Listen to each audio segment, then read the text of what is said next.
Hey guys, it's Walker. Today we're going to be talking about a topic that is not 100% a positive topic. It's a little bit more on the darker side. So if that's not your thing and you just want to watch my content or look at my tweets for the more positive stuff, then I would just skip over this video now, and tomorrow maybe I'll post one about something a little bit different. But today I want to shortly talk about death, and I want to talk about all-time lows over the past couple weeks. I've had a lot of people asking me how I continue to get up every morning and how I do the things I do and how I continue to fight cancer with a positive mindset.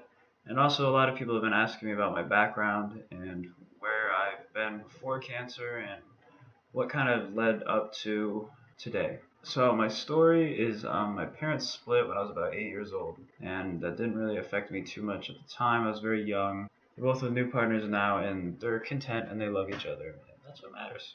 So that's not really a bad thing in my life. I had someone on Twitter ask me, Walker, what was an all-time low in the past 5 weeks?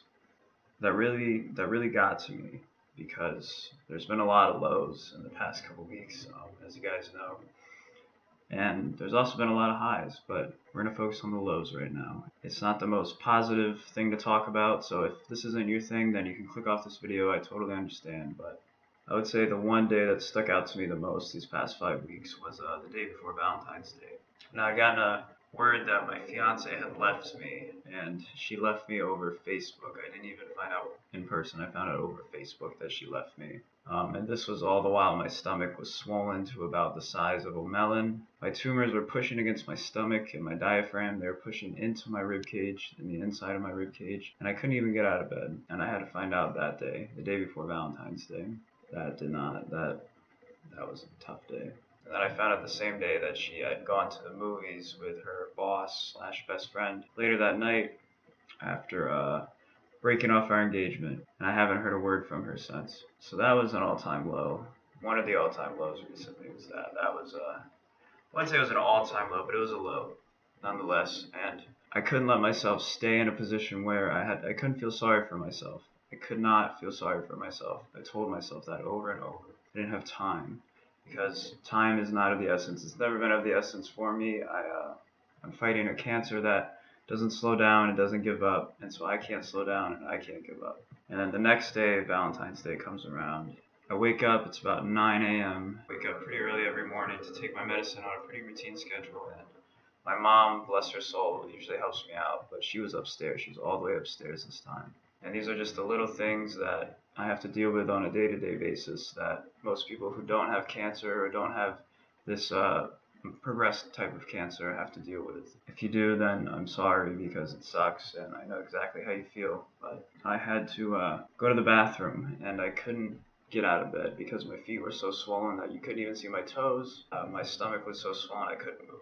And I was attached to an oxygen ventilator, and I had to get out of bed. I had to go to the bathroom. I ended up, with the help of using my chair and my cane, rolling out of bed onto the floor. One hand behind me has the string to the oxygen ventilator, and I'm pulling it on the ground, and the other hand I'm clawing through the carpet towards the bathroom on my stomach that is swollen to look like I'm almost 6 months pregnant. And it's only about a 10-foot walk, and I'm crawling and I'm screaming in pain because I have to pee. My mom is upstairs. She's actually on a conference call with her headphones in. She can't hear me because I actually woke up 30 minutes early that day.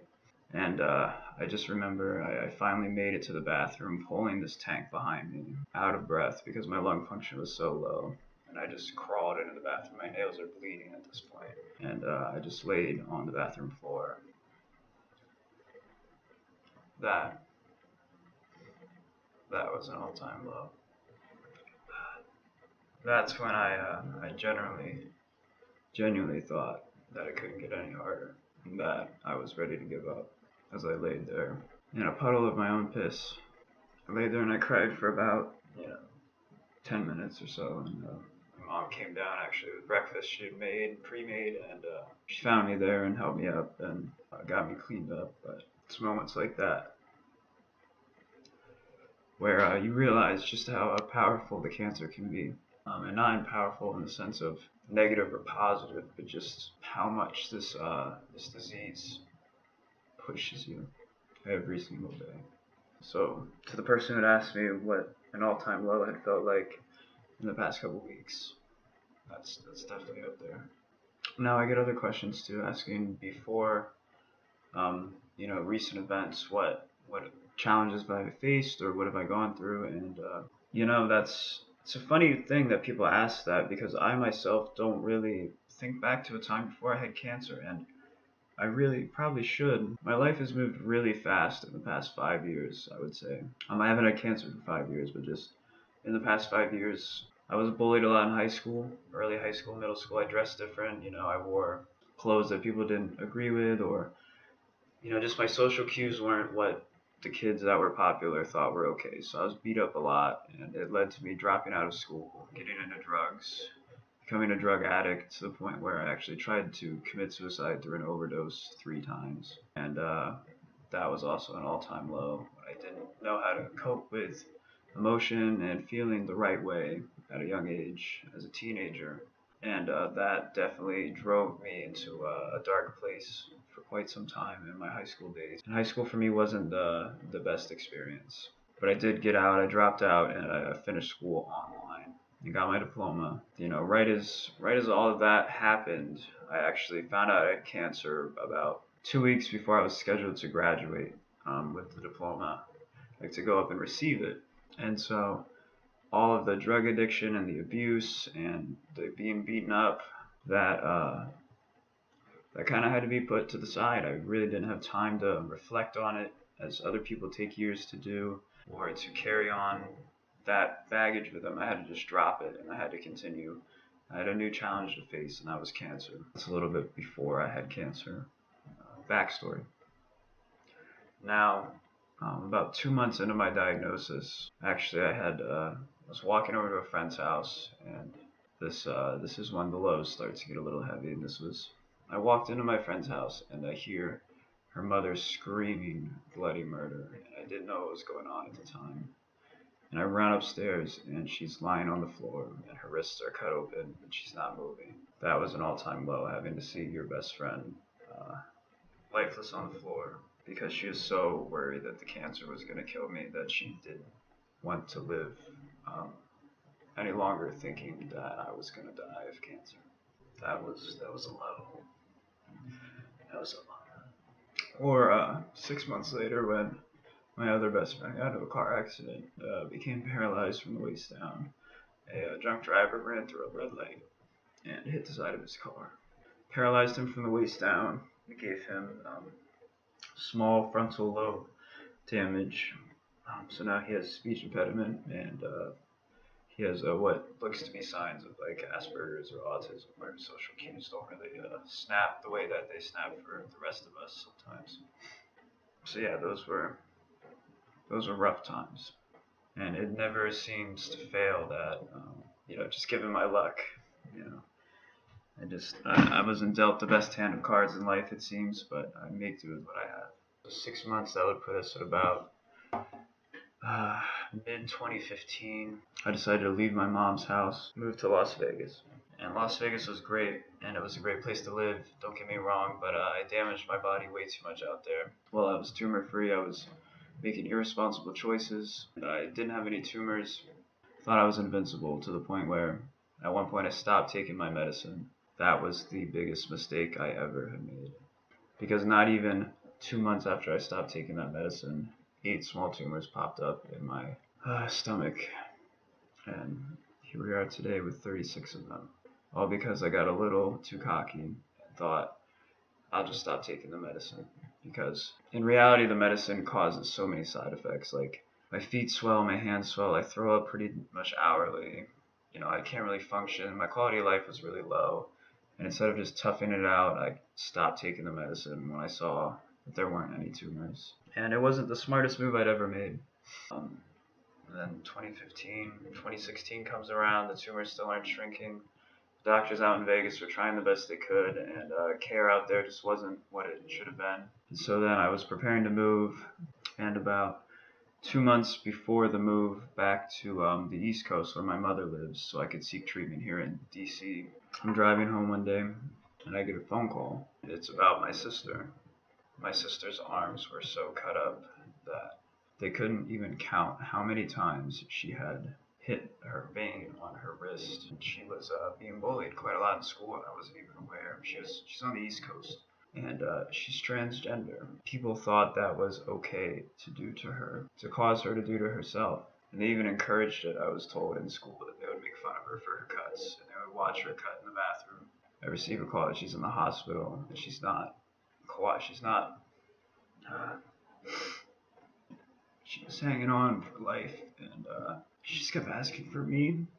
She just kept asking if I was okay, and if I had beaten cancer yet. And I'm sitting there in Las Vegas, not taking the medicine like I'm supposed to, and she's asking if I'm okay. That was a low, because it wasn't even about me at that point. I then realized that I was fighting for just a lot more people than just myself. Just the longevity of my life wasn't what was surrounding why I was fighting. So I canceled the original planned move, which would have been about 2 weeks. It would have been about 2 weeks till I flew, and I booked the next flight and went to go see her and make sure she was okay.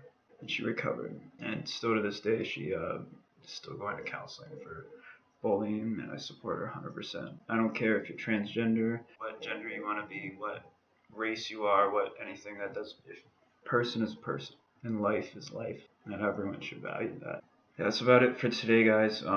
It's not like these are hard for me to do, but I really don't like crying in front of cameras, and I'm not really good at this, but I'm gonna start doing this every day because this is what you guys have been asking for, is for stories and for information and for details, just in regards to anything. I guess I didn't even talk about how I deal with them. You gotta roll with the punches. That's all you can do. Do it with a smile, because if you don't, then you're doing it with a frown. And let's be honest, what would you rather do, with a smile or a frown? It's the best advice I can give you. I just want to thank you guys once again for all the support, all the money we've been raising. It's such a blessing. It's such a blessing. And I can't thank you enough, because I can't afford it. My mom can't.